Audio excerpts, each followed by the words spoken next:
আজ শুনবেন শ্রীলা আচার্যের লেখা সহযাত্রী গল্পটির শেষ অংশ। পরের দিন সকালে দুজন একই ট্রেনে অফিসে যায়। রাস্তাতে টুকটাক কথাবার্তা চলে। অফিসে এসে কানাঘুষো শোনে অতন্দ্রিতার নাকি বিয়ে। মনীষ এসে বলে, কেয়া ভাইয়া, आप भी অতন্দ্রিতা मैडम तो आप फॉरेन जाने वाली है, आप कुछ नहीं कह पाए। অফিসে মনীষই একমাত্র সম্পর্কটার কথা জানত। অতন্দ্রিতার বিয়ে শুনে মনটা যেন পুরো মুষড়ে গেল। শুধু ব্রেকআপ হলো না, ডিরেক্ট বিয়ে। উফ, এই মেয়ে তো দেখছি আমেরিকা পারলে উড়েই পৌঁছে যায়। লাঞ্চ টাইমে সৃজনী আর সৃজিত লাঞ্চ সারছে। এমন সময় অতন্দ্রিতাও ক্যাফেটেরিয়াতে এসে ওদের দুজনকে দেখে এগিয়ে আসে টেবিলের দিকে। হঠাৎ ফোন আসতে আবার চলে যায় অতন্দ্রিতা। হয়তো কিছু বলার ছিল। সৃজিত আর সৃজনী ঠিক করে পয়লা বৈশাখের দিন মিট করবে।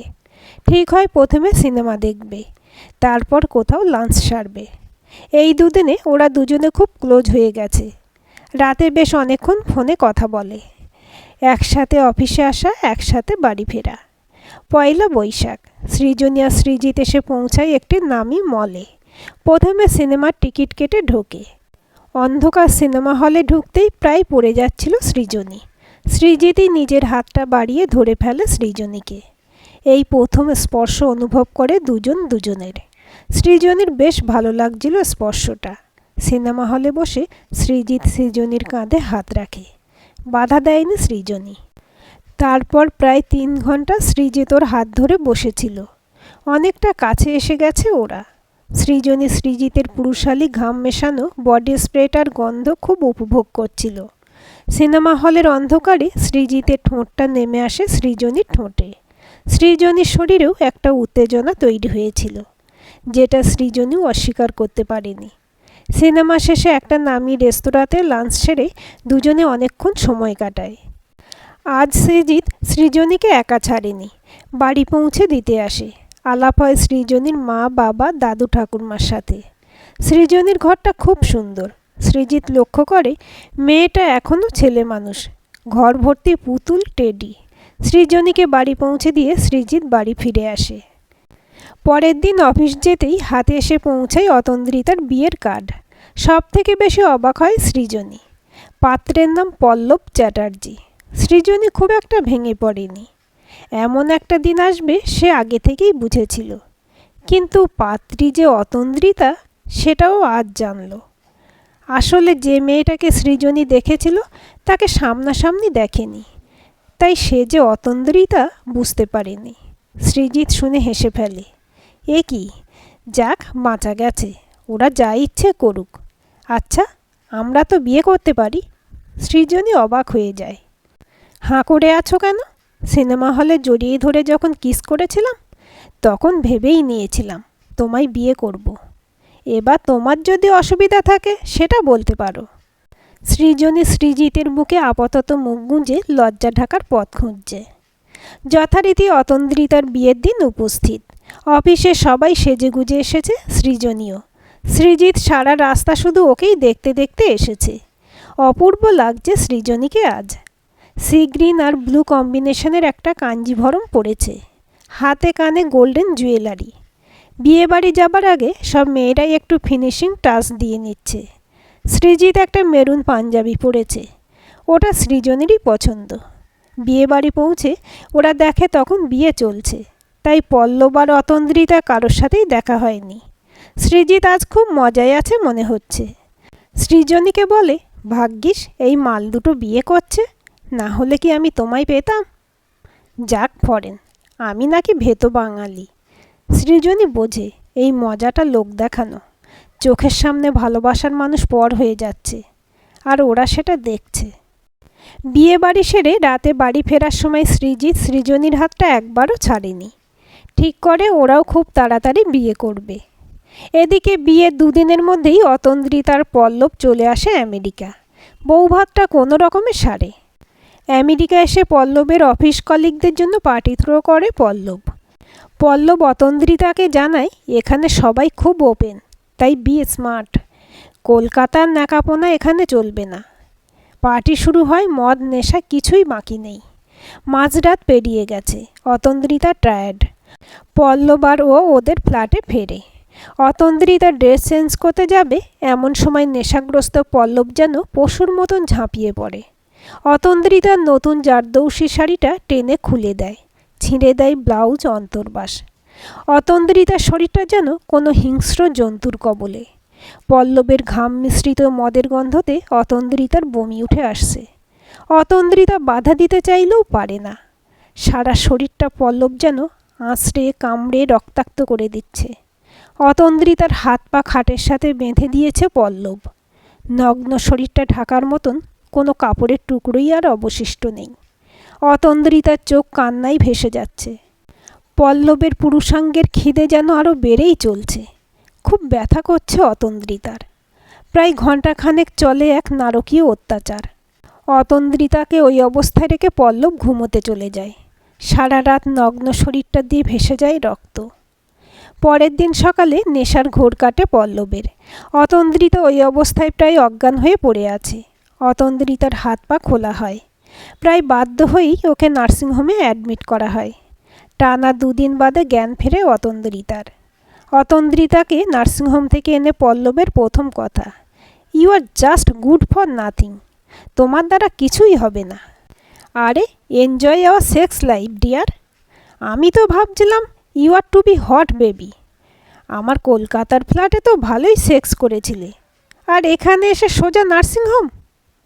তুমি এটাকে এনজয় করা বলছো? You hurt me. আমার ব্লিডিং হচ্ছিল, আর তুমি আমাকে ওই অবস্থায় রেখে ঘুমোতে চলে গেলে। প্লিজ, আমি কলকাতা ব্যাক করতে চাই। আরে ব্যাক করা অত সহজ নয়। তোমায় ছাড়বো বলে তার বিয়ে করিনি। I need money. তোমার বাড়ি থেকে এত কিছু পাবো বলেই তো বিয়েটা করেছিলাম। শোনো, বিয়ের আগে আমিও প্রেম করেছি, বাট ওরা সব কলকাতার গাইয়া ভূত, হাত ধরতেও ভয় পায়। আর তাদের বাবারা আমায় এত কিছু দিতেও পারতো না। তবে হ্যাঁ, এবার থেকে একটু বুঝে সুঝে সেক্স করব, চিন্তা করো না। আর তুমি যদি বলো তুমি পারবে না, then I have another options. So chilled baby, nothing to worried. Atandrita আজ নির্বাক। সৃজিত আর সৃজনীর বিয়ের কথাবার্তা শুরু হয়েছে, কেনাকাটা শুরু হয়েছে। সৃজিতই পছন্দ করে কিনেছে বেনারসি। দিন এগিয়ে আসছে। আজ সৃজিত আর সৃজনীর বিয়ে। সৃজিতের ফোনে একটা আইএসডি কল। সৃজিত ফোন তোলে। কেমন আছো সৃজিত? আমি ভালো নেই সৃজিত। প্লিজ চুপ করে থেকো না, কথা বলো। সৃজিত ফোনটা তুলে অতন্দ্রিতার গলা শুনে একটু হতচকিত হয়ে যায়। এদিকে বিয়ের সানাই বাজছে। ফোনে কি কথা বলবে কিছুই যে মাথায় আসে না সৃজিতের। দরজায় টোকা পড়ে। বাইরে থেকে ডাকা হাঁকা শুরু। সৃজিতের মা ডাক দেয়, টুকুন দরজা খোল। মেয়ের বাড়ি থেকে তোকে নিতে এসে গেছে রে বাবা। তাড়াতাড়ি কর বাবা, গোধূলি লগ্নে বিয়ে, সময় মতো পৌঁছতে হবে। শিগগিরই আয়। মায়ের গলার আওয়াজে ফোনটা দুম করে কেটে দিয়ে বেরিয়ে আসে ঘর থেকে। ঘরের বাইরে সবাই হইচই করছে। ক্যামেরাম্যান বেটা সেই আইবুড়ো ভাত থেকে সেই যে ক্যামেরা তাক করে লাগিয়ে রেখেছে, রেহাই নেই। এত পোজ দিয়েছি তাতেও হয়নি। বলে কি না, দাদা টোপরটা একটু ঠিক করে পড়ুন না। এই যে এইবার একটু এদিকে তাকান। সৃজিতের ক্লান্ত লাগছে। এদিকে সারাদিন না খেয়ে পেটে ইঁদুর দৌড়চ্ছে, আর শালা হারামজাদা খালি পোজ দেওয়াচ্ছে। উফ, বিয়ে করা তো নয়, যেন হ্যাপার শেষ নেই। গতকাল গান্ডে পিণ্ডে গিলিয়ে আজ শরবত ছাড়া কিছুই জুটছে না। সৃজনীর বাড়ির লোকজন এসে গেছে জামাই নিয়ে যাবার জন্য। বরণ শেষ, গাড়িতে ওঠে সৃজিত। আজ অবধি এত গাড়িতে উঠেছে, কিন্তু আজ যেন সব কিছু অন্যরকম। গাড়িতে উঠে ফোনের কথা বেমালুম ভুলেই গেল সৃজিত। ফোন অবশ্য আজ মনীষের কাছে। যদি কোনো অফিসিয়াল ফোন আসে সেগুলো ও ম্যানেজ করে নেবে। তাছাড়া মনীষ খুব কাছের বন্ধু সৃজিতের। সৃজিতের চোখের সামনে এখন সব কিছু যেন ছুটে চলছে তীব্র গতিতে। গাড়ি এসে থামে বিয়েবাড়ির ম্যারেজ হলের সামনে। উলু উলু শাঁকের আওয়াজ কানে আসছে সৃজিতের। সৃজনীর মা এসে জামাইকে মিষ্টি খাইয়ে গাড়ি থেকে নামায়। চারিদিকে কত লাইট, সানাই বাজছে। সৃজিতকে বরের ঘরে বসানো হয়। কিছুক্ষণ বাদেই বরকর্তার মেয়েবাড়ির কর্তা ব্যক্তিরা এসে সৃজিতকে নিয়ে গেল। রেজিস্ট্রি ম্যারেজ, সই সাবুত কমপ্লিট হলো। এত হুড়োহুড়িতে সৃজনীর দিকে ঠিক করে এখনো দেখাই হয়নি।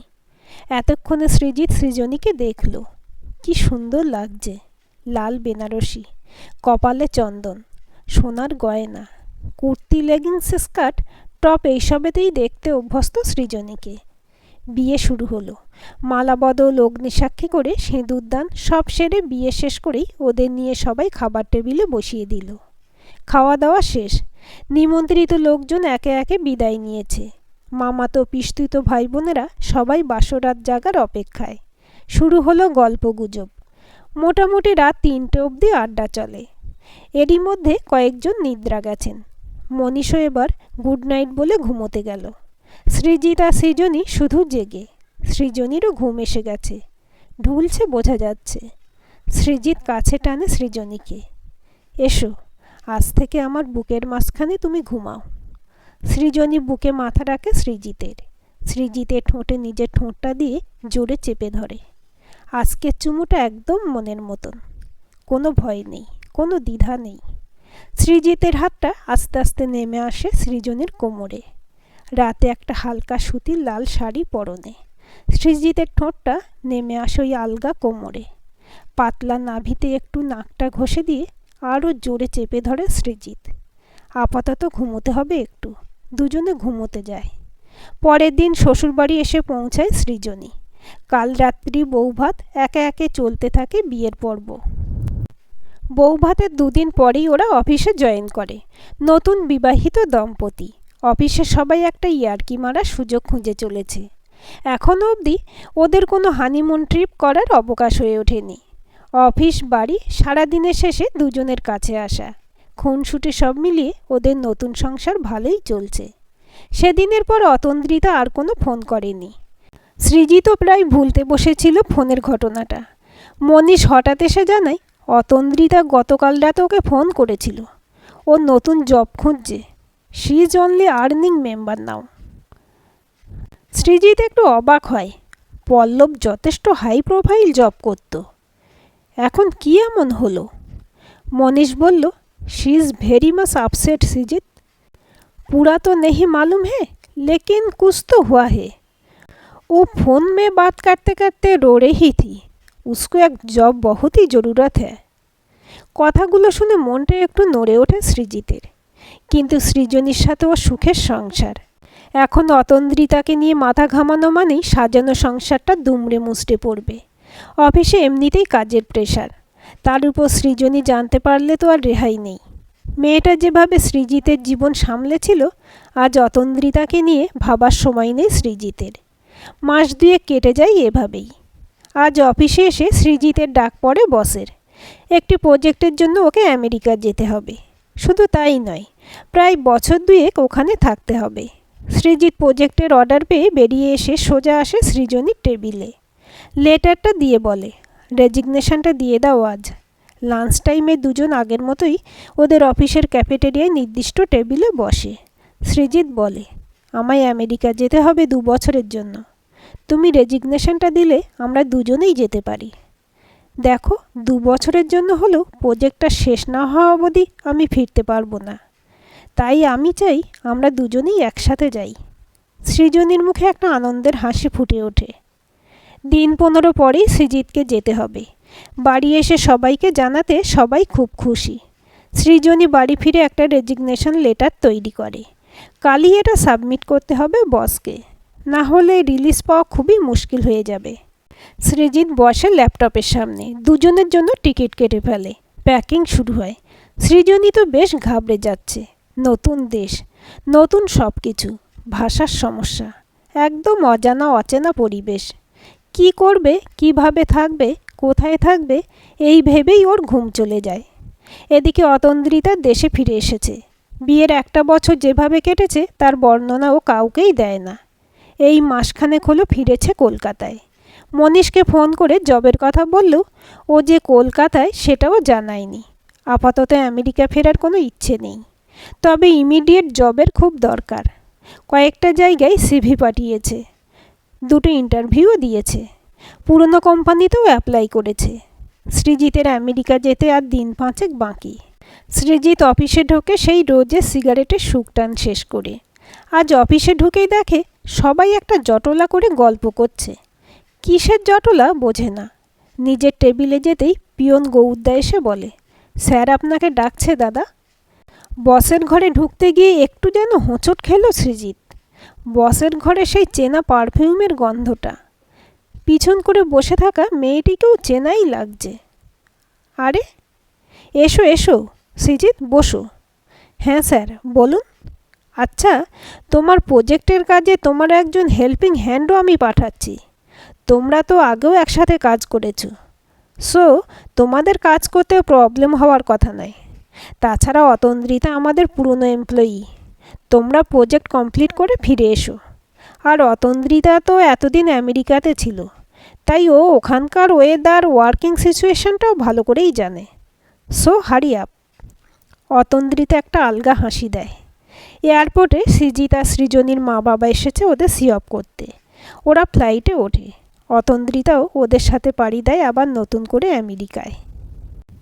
প্লেন ঠিকঠাক সময় মতোই আমেরিকার মাটি ছুঁল। এয়ারপোর্টের বাইরে সৃজিতদের জন্য একজন আমেরিকান প্রবাসী বাঙালি ভদ্রলোক অপেক্ষা করছিল। ওনার হাতে সৃজিতের নাম, কোম্পানির নাম লেখা পোস্টার দেখে সৃজিত চিনতে পারল। এখানে আসার আগে ওনার সাথে দুবার কথা হয়েছিল via video chat. Good morning Mister Bhattacharya. Good morning সৃজিতবাবু। বিদেশে এসে এইভাবে বাঙালি মানুষ সহজে পেয়ে যাওয়া বেশ অন্যরকম ভালো লাগে ভট্টাচার্যবাবু। ওরা একসাথে গাড়িতে ওঠে। সৃজিত আর মিস্টার ভট্টাচার্য কথা শুরু করে। বিগত 20 বছর ধরে এই দেশের বাসিন্দা। চাকরি সূত্রে এসে আর ফিরে যাওয়া হয়নি। এখন এখানে বেঙ্গলি কমিউনিটি অনেক বড় হয়ে গেছে। এখন দুর্গাপুজো ওয়েস্ট বেঙ্গলের মতন হয়। আর ভট্টাচার্য বামুন, পৈতেধারী হয়েছি, তাই আমি যে এলাকায় থাকি সেখানকার কিছু পুজো আর্চা আমি এখন সামলে নিই। তাহলে তো দারুণ ব্যাপার। আপাতত এবারের পুজোতে তো এখানেই থাকব। দুজনের কথোপকথনে সৃজনী আর অতন্দ্রিতা প্রায় মুখে কুলু পেটেছে।